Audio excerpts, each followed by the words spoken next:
Alright guys, new day, got a lot done, actually off camera. I was exhausted yesterday, I'm sore today, this kind of work, normally. Alright, here's what we have. Here's the upper control arm. Oh, excuse me. Basically, disconnect speed sensor, taking off the brake caliper. God, it's a lot of freaking work. I wasn't able to separate my ball joints. I didn't take off the lower ball joint because I didn't even bother trying. I figured I'd just take a whole assembly because I couldn't separate that joint right there, and I didn't even want to try to get to that because I couldn't because the dust shield was in the way. Left it like that. Other thing is this baby. It connects, actually this thing bolts up like this, as you see this right here. You actually have a bolt that runs down through.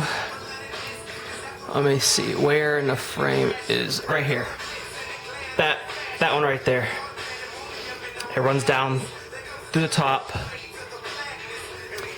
And that's one of the ones that you're gonna have to pull out. Then you unbolt this because you can't get to that to actually pull off that arm itself. So you unbolt it. There's a bolt. It's right here. There's it right here. And another one up there. Those are 17s. A lot of 17s in here. These are 14s. But as you can see, they don't come out all the way. So what you have to do is actually pull out. These are kind of like little eye bolts basically. And that's actually up in the car. So I think that should be everything covered. I mean, I can't think of anything else. I got the brake caliper off. Broke this free. Oh yeah, back here. This 19 comes off out of there. Then 17 here.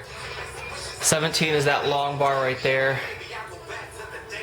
The 19 goes to that right there. Those are all bushings we're replacing, I believe. I'm like 90% sure.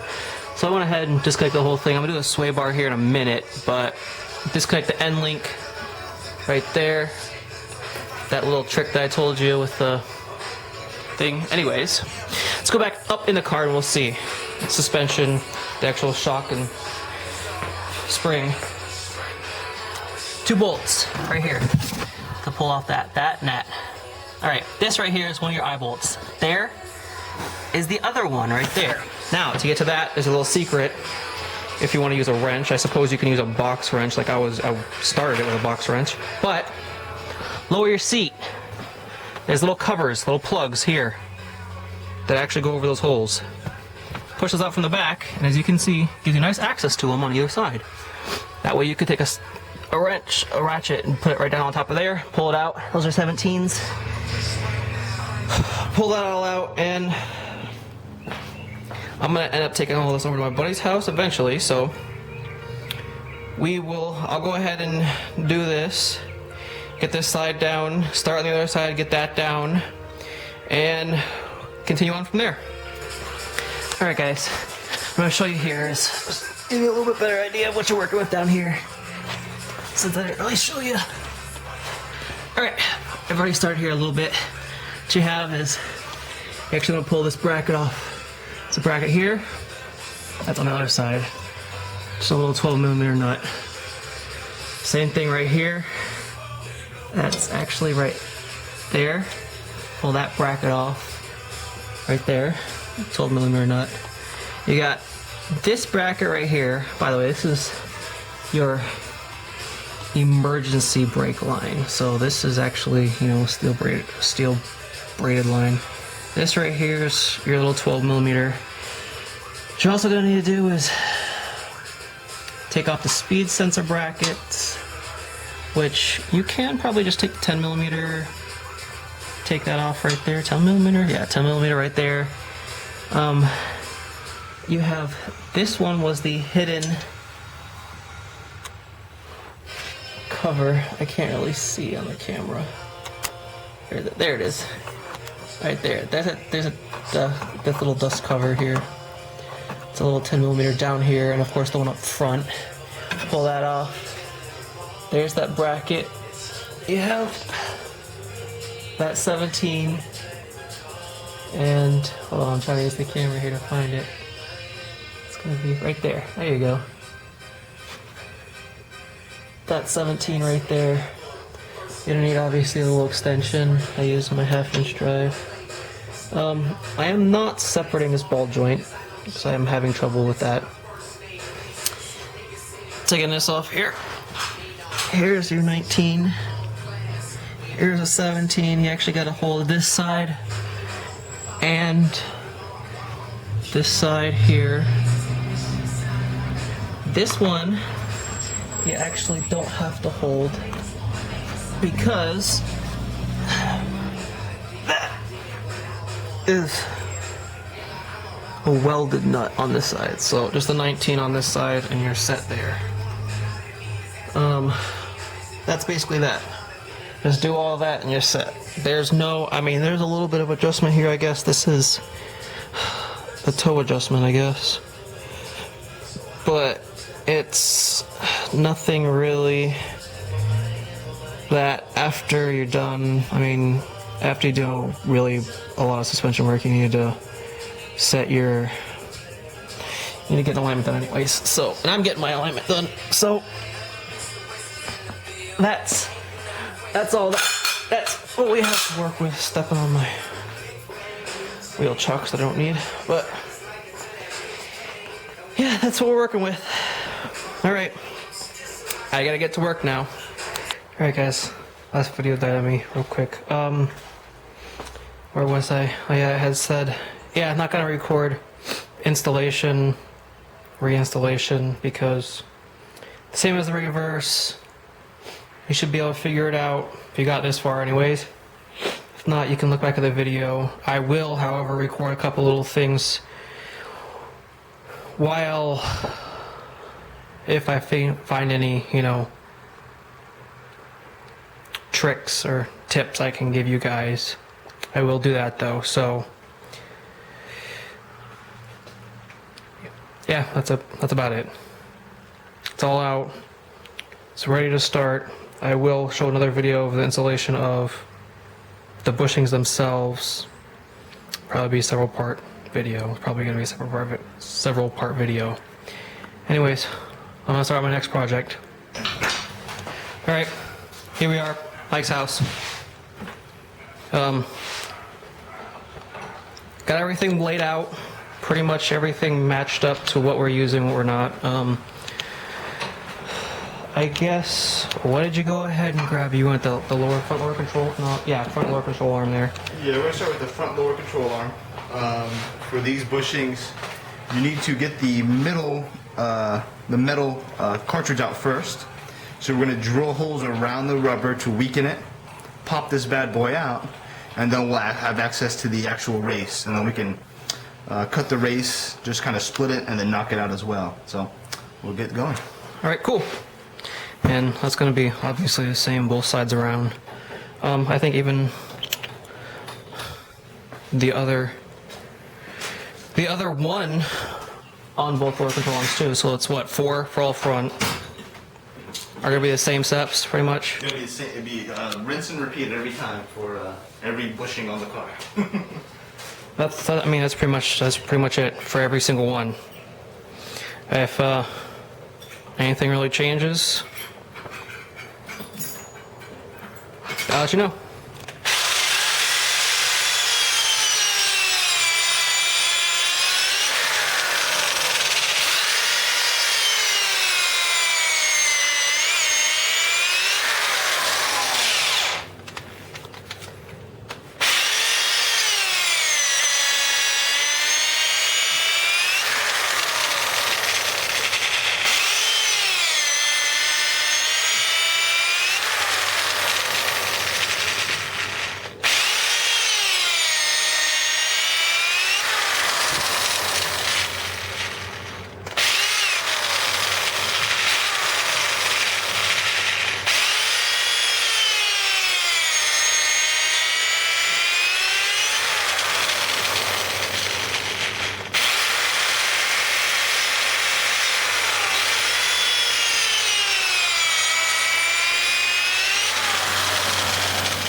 Nice smell of burnt rubber. Yeah.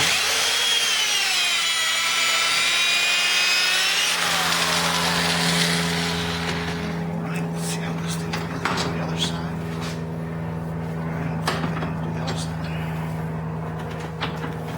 Flip and do the other side. Then go all the way through on some of them. Yeah.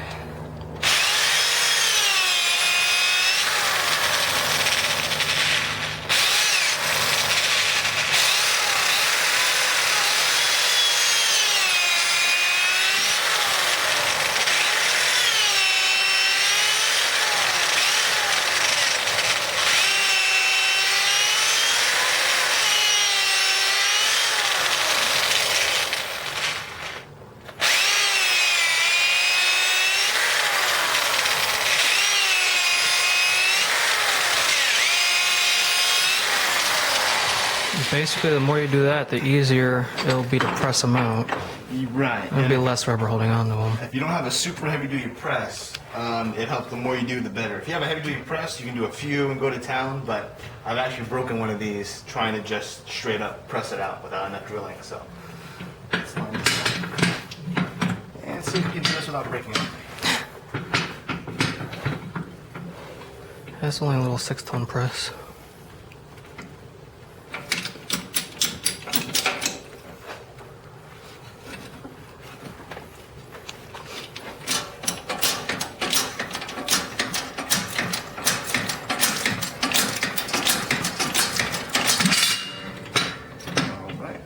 Out.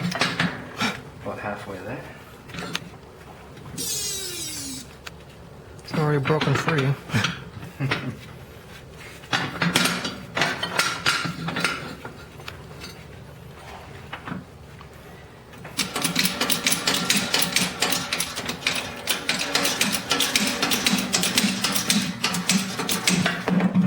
There we go.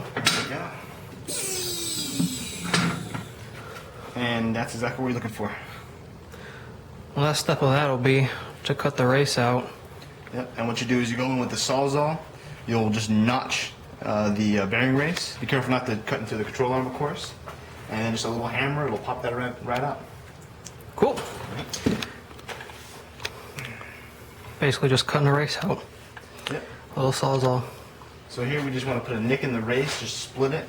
So then we can hammer it out real easy. Again, you want to be careful. You don't want to try not to go too deep. You don't want to go too deep into the control arm itself. So just kind of go slow.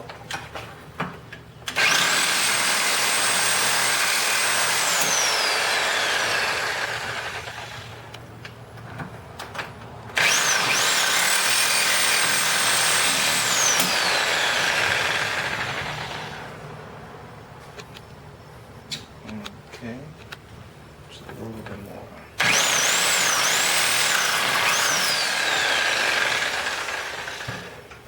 Alright, now it helps. Should be enough, just a little score. Yeah.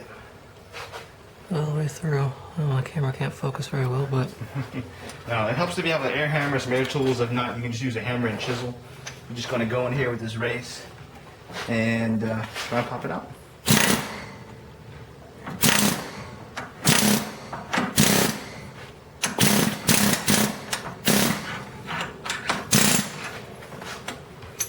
And that's what you do. Cool. Alright guys, here we are. Getting pretty far into the rebuild. We have pretty much all of the energy suspension stuff pressed in here. I got over here my lower control arms for the rear. That's all done. My new bushings are all in.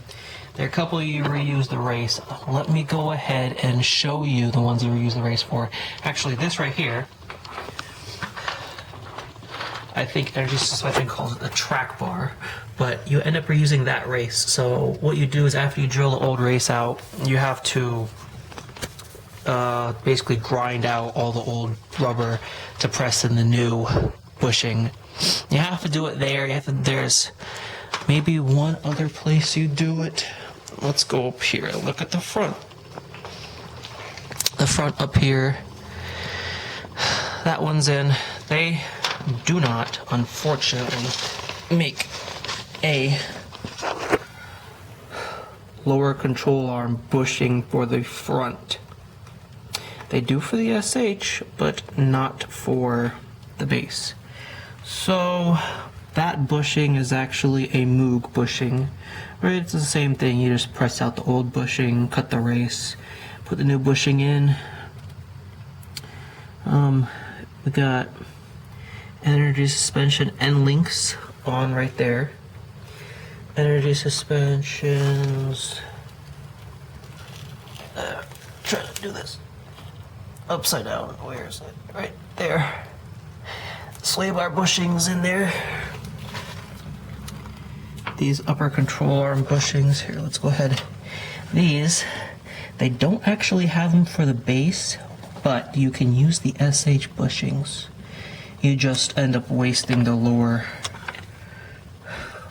bar bushings or whatever, so I mean, it's up to you. I went ahead and bought them. They're a little bit expensive for just using those two bushings, but I bought them for the fronts. What you're gonna want to grease actually is, let's go ahead and see. I have, just so happen to have this sitting right here. When you go to grease stuff, now on these, what you're gonna want to do is grease these bushings. I'm trying to set the light so you guys can see here, okay? If you have a grease gun, it's good because then you can just throw grease into your little grease fitting there. However, provide you with a little tub of grease. You see all those little grooves inside of there. What you want to do, basically fill that thing up with grease. I mean, you're going to squirt a lot of it into there. And then, you know, run your finger or whatever you're using. And go ahead and you're basically going to end up filling up all those little notches with grease all the way around. You want to make sure that inside is nice and greased. All these bushings are the same way. The old ones, I don't really know if they were greased or not, but all these new bushings you're going to want to. I'll go back over in the rear. I went ahead and just a little while ago, I did the upper control arms here in the rear. Ugh. There you go. You can't see the bushings in there very well. Maybe from the bottom you can here. Let's go ahead and see if you can see up under there. Yeah, there you go. Throw this light down here. There you go. Alright, you can see those bushings in there. Anyways, we want to grease. Let's see if we'll use this here as a little kind of show you. I'll show you what I mean. This bushing right here actually is for the track bar right there. So when you go put it in, after you get the bushing in, of course, to make it easier to get it in, what you're gonna do is you can go ahead and throw grease around, you know, the outside of the actual bushing itself, press it in, then throw a lot of grease on the inside of the bushing, press that in, the race, then put a lot of grease all around the outside edges here, anywhere your bushings are going to make contact with stuff. So like this outer edge, the bottom edge, on this bushing you're going to want to throw on either side there. These bushings, same thing, the insides of the upper control arm and the outsides of the bushing itself. I'm going to go ahead when I do this one too, grease the inside contact surfaces. Same thing here, grease the outside here, it's going to be for the shock. Grease the inside of the shock too. You want to grease the hell out of everything. Now you can't use any petroleum based greases, so that leaves you with a couple options. Energy suspension, you can use their silicone based grease. What I went ahead and did is, let's go over here. I don't think I have it sitting down over here. Yep. No, it's dark. I can see, but this camera doesn't do very well in the darkness. This is what I got right here. Lucas Oil Marine Grease. Very good stuff. This little tube was, I want to say something like $8 or something like that. This is going to be perfect for what you need. Like I said, you don't want to use like, wheel bearing grease or anything that's petroleum based. This, I believe, is actually lithium based, so this works really good. In fact, Energy Suspension recommends that if you don't use their grease, the alternative is marine grease. That just so happened to be one of the very few things I was looking at, so there's that. Now, same thing with the ball joints here. I have these ball joint bushings, believe it or not, are, there's the part number for them, a cord and the Odyssey. Now, I haven't fit them on yet, but from the looks of it, they're the exact same size of the ones you need. This set actually comes with 2 smaller ones, which I believe are tie rod ends or something like that, and then 2 bigger ones. 2 bigger ones are going to be for your ball joints. Now, I made the assumption that because the Accord, the Odyssey, and the Prelude all share ball joints, at least one kit, that they were the same size. So I went ahead, rolled dice for you guys. Spent, I think for all 4 packs, that was, 2 in each box. That's, 8. So, 8 per size. You actually get 2 different sizes. So you get a total of 16, but it's 8 per size. I just went ahead and rolled the dice there and saw what I could get, and it just so happened to be there's 2 upper ball joints, there's 2 lower ball joints.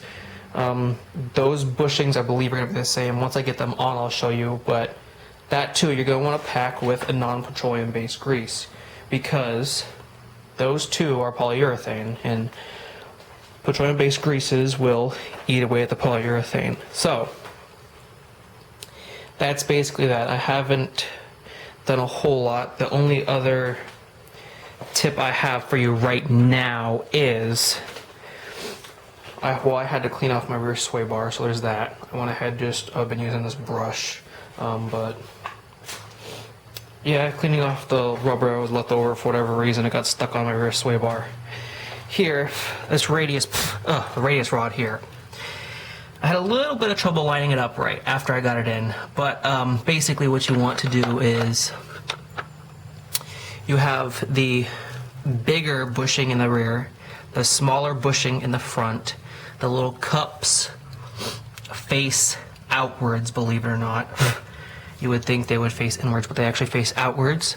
I went ahead and threw a nut on the end and threw this bolt, the rear bolt, in. Now, the front bolt wasn't lining up after I did that. What I had to go ahead and do is tighten up that nut. It pulled this whole assembly forward, and it pulled the whole assembly forward enough that I could, fit that second bolt, that front bolt right there, in. So that might be something you're gonna have to do. Also, too, when you tighten these up, this little nut kind of thing there is on the shaft, and that prevents you from twisting the actual joint there. So when you're tightening that nut on the bottom right there, that's when you want to put, just a little wrench on there. But yeah, that's basically it. Grease the hell out of everything, because if you don't, your car is gonna sound worse than it did before. It's gonna sound really bad. You're gonna sound like an old squeaky car. It sounds like it's probably 50 years old. But that's that. So I'm gonna get back to work and get at it.